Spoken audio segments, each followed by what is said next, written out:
Coach, after falling out of first place now in the Big Sky with one more conference game left to go, what's left for you guys? What do you have left to win, and what's the focus of the team right now? Well, I think number one, I think when they set their goals this year, I think the goals were to win the Big Sky, go to the national playoffs, and keep the horseshoe in San Luis Obispo. And in reality, all three of them are probably alive, although one of them is a huge stretch, obviously. But the big thing is beat UC Davis and be 6-2 in the Big Sky.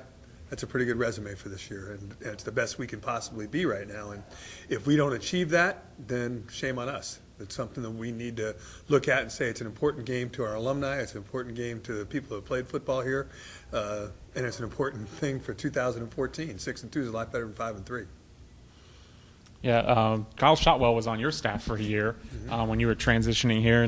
And what would it mean to you for Nick DeZubnard to eclipse him on the tackle single-season record list? Well, I kind of agree with what Nick said. I think every great player that's ever played the game is great because of the people he's surrounded with. I think Nick's had good coaching, which is a part of it, but Nick is a great player. But Nick, to me, is the epitome of what a team player is all about. He plays the game, he practices the game, he has passion for the game, he's a great leader to his teammates, and I think his teammates respect him. And he's at a position in our defense that should get a lot of tackles. And he has taken advantage of that in every way. So for him to win it, I think puts himself in a class of players that have played at Cal Poly that were phenomenal players. And, he's got an opportunity to do it. But like he said, he's got to take care of business each of the next 2 weeks as well. And I think that's something that when it all comes down in January, it's something he'll look back on if he wins it. But if he doesn't, he's still going to look back on a great, great college career. What can we anticipate from UC Davis Saturday night? Okay, I think UC Davis is a much better football. They're in the Big Sky, and I think playing in the Big Sky right now is difficult.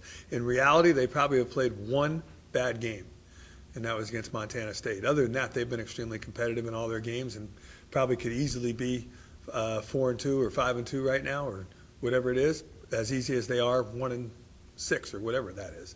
And I think the bottom line thing for UC Davis to play them, they're going to be emotional. They always are. They are very good in what they do on offense.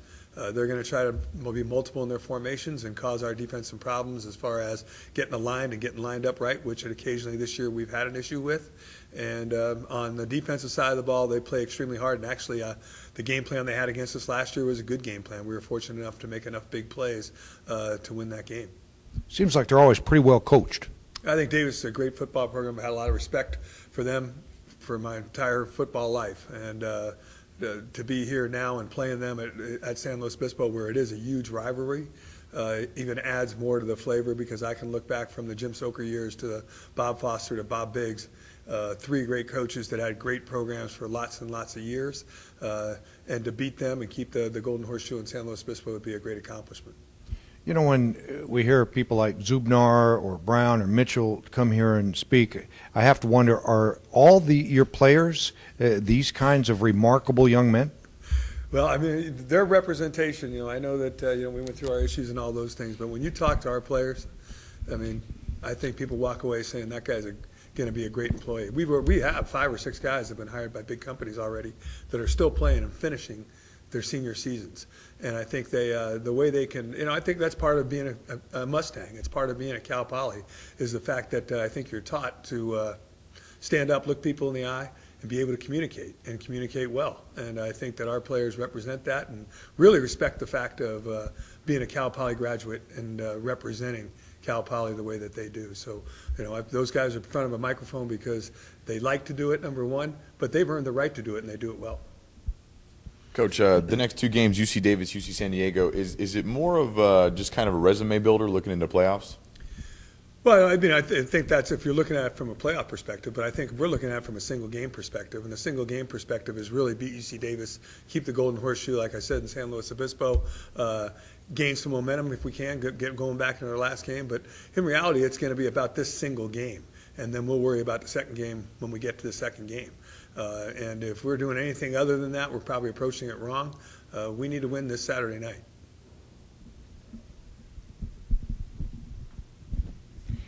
Hey, Coach.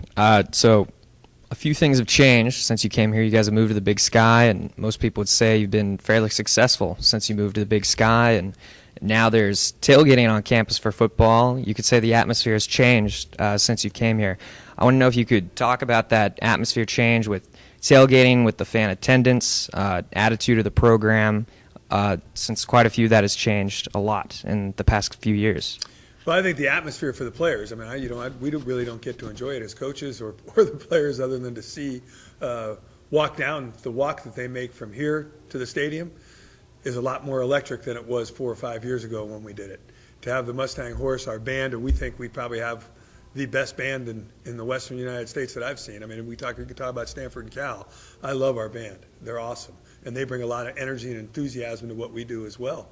And then to follow that down there and have 400 or 500 people tailgating, it creates an atmosphere. And that atmosphere is exciting for our players. And it might be one reason why we're 4-0. I think we've always played here. I think Cal Poly has always played pretty well at home. But I think it just adds to the entire atmosphere. And I think that the more students we can get involved, to me, the better the product is going to be. If we can continue to do that, I think we've had great community support. I think that our administration, Don Oberhelm, has worked extremely hard in getting that done so we can have the tailgating part of it. And I think we've had great cooperation from the rest of the senior administration on campus as well. So I think it just adds to the college football moment. I think it's only going to get better. But, I think along with that, the more we win, the better it's probably going to get too. So we need to win. What do you, other staff and players who were involved in the matchup last year against Davis, take from that into this upcoming game? Well, I mean, the one thing I took from it was how important it is to UC Davis, too. I mean, it's important to us, but I really saw the importance from UC Davis's comments both prior and after the game last year when we did beat them. And I think that it just adds to the rivalry, what it's all about, when both teams have that much energy and that much emotion about playing each other. It's going to be an emotional game whether we were 10-0 and they were 10-0, or whether they're what they are and we're what we are. It's going to be an emotional game, and that's what makes it fun, and that's really college football rivalries are a big part of college football. But in my opinion, college football is the most important thing, and we need to play a great college football game whether we were playing Davis or Sacramento State this weekend. We need to win. Coach, do you have any injury concerns heading into the game? Well, how long you got? It's not good. But it's the reality of where we are, and when you get to week 11, we probably won't find out on a lot of guys until Friday or Saturday whether they're going to be able to play. They won't practice. But that's just the way it goes. Fortunately, most of the guys we're talking about are older guys, and older guys probably at this point in this season don't need the physical preparation. They need to continue the mental preparation in order to be able to play and play at a high level. But, they have some too. I heard, Nick DeZubnar talk about Charles Boyette from UC Davis, who I've known for a long, long time. His dad coached for me a long time ago. And Charles unfortunately got hurt against Northern Arizona. He's not going to play against us, and he's a great football player. So UC Davis is having their battle with injuries as well. We all have had them, and you have to deal with them. You just hope they don't hit you in one spot. Sometimes they do, but the reality of the situation, we're going to play with the guys we have and play as hard as we possibly can like we have done all this season. Brown ran the ball 39 times last week, and he seemed like he was banged up a little bit on a couple plays. Is he going to be fine, or what's it like moving forward? Well, there's no question. If you carry the ball 39 times playing quarterback, you're going to be banged up. I mean, if as our trainers put it, it's like he was in a car accident. That's what his body's like right now. So it's rest and relaxation for him probably for the most of this week, and he's one of those guys right now. He'll be ready to play on Saturday, but he's beat up pretty good. And the other thing is, when I told him on the field after the game, I said, when you're on the ground like that, writhing in pain, tell me the truth. Were you just exhausted or were you hurt? And so the combination of the two things where he is right now in the season, carrying the ball 39 times in a game, we don't plan for that. Most of that is done by what the defense does and gives us the opportunity to do. It gives him the opportunity to make the decisions to keep or not keep the football. The most amazing thing I thought he did at Idaho State, and they did a great job, and congratulations to Coach Kramer for what he's accomplished there at Idaho State in a short period of time. But his 35-yard touchdown run, he was flat exhausted. I was telling the coaches on the sidelines, hand the ball to fullback, let him rest a play or two. And they didn't. They called one, a triple option, double option play. And the burst that he still had shows the incredible competitor that Chris Brown is. I mean, he's just a warrior. Offensively and defensively, what do you think the keys to winning this game are going to be? Well, I think offensively, and defensively, to be honest with you, if you look at the loss we just had, it had a lot to do with our start. And a lot of people are pointing to our defense saying we were down 17-0 before we could blink. Well, we had 0 points too. So offensively, we didn't do exactly what we were supposed to do either. And then from minute 18 or 19 of the game on, we outscored them 28-13. And if you would have told me that we could have close to 450 yards rushing, hold them 120 yards less than their deal. So the deal is that we have to put the ball in the end zone on offense. And they did a good job of stopping us on 4th down last week. We can't allow that to happen. We are going to go for it on 4th down, and that's going to be a key to the game, is scoring touchdowns and doing that. And defensively, get off to a fast start. We can't allow people to jump on top of a 17-0 and expect to play from behind, which we have been pretty good doing this year, to be honest with you. But 17-0 against a team of Idaho State's caliber was a tough nut to overcome. And I think that our players did a great job, and we had opportunities to win that game. So that's a great credit to our players and the resilience that they've shown all season long. But that's what we're going to have to be. We got off to a better start. We got to convert our 4th downs, and we got to make sure we control the game from start to finish. With the way you started the year, were you expecting this kind of bounce back performance? Well, I think we've hit it on the head talking about some of the young people, the way they can come up here and talk in front of people, and the type of young guys that we have in our program. I think our young men really are mature, and we have tremendous leadership. I mean, and Kenny Mitchell, Nick DeZubnar, Brandon Howe, Chris Lawrence, those 4 guys have done a tremendous job. And Chris Brown in his own right has really grown up a lot in a leadership role as well. And I think, through all the adversity, I think we've seen maturity. And, sometimes, tough things that happen in your life can be the best things that happen as far as your growth as a man, as a person. And I think that we've grown up a lot as people through the situation, myself included.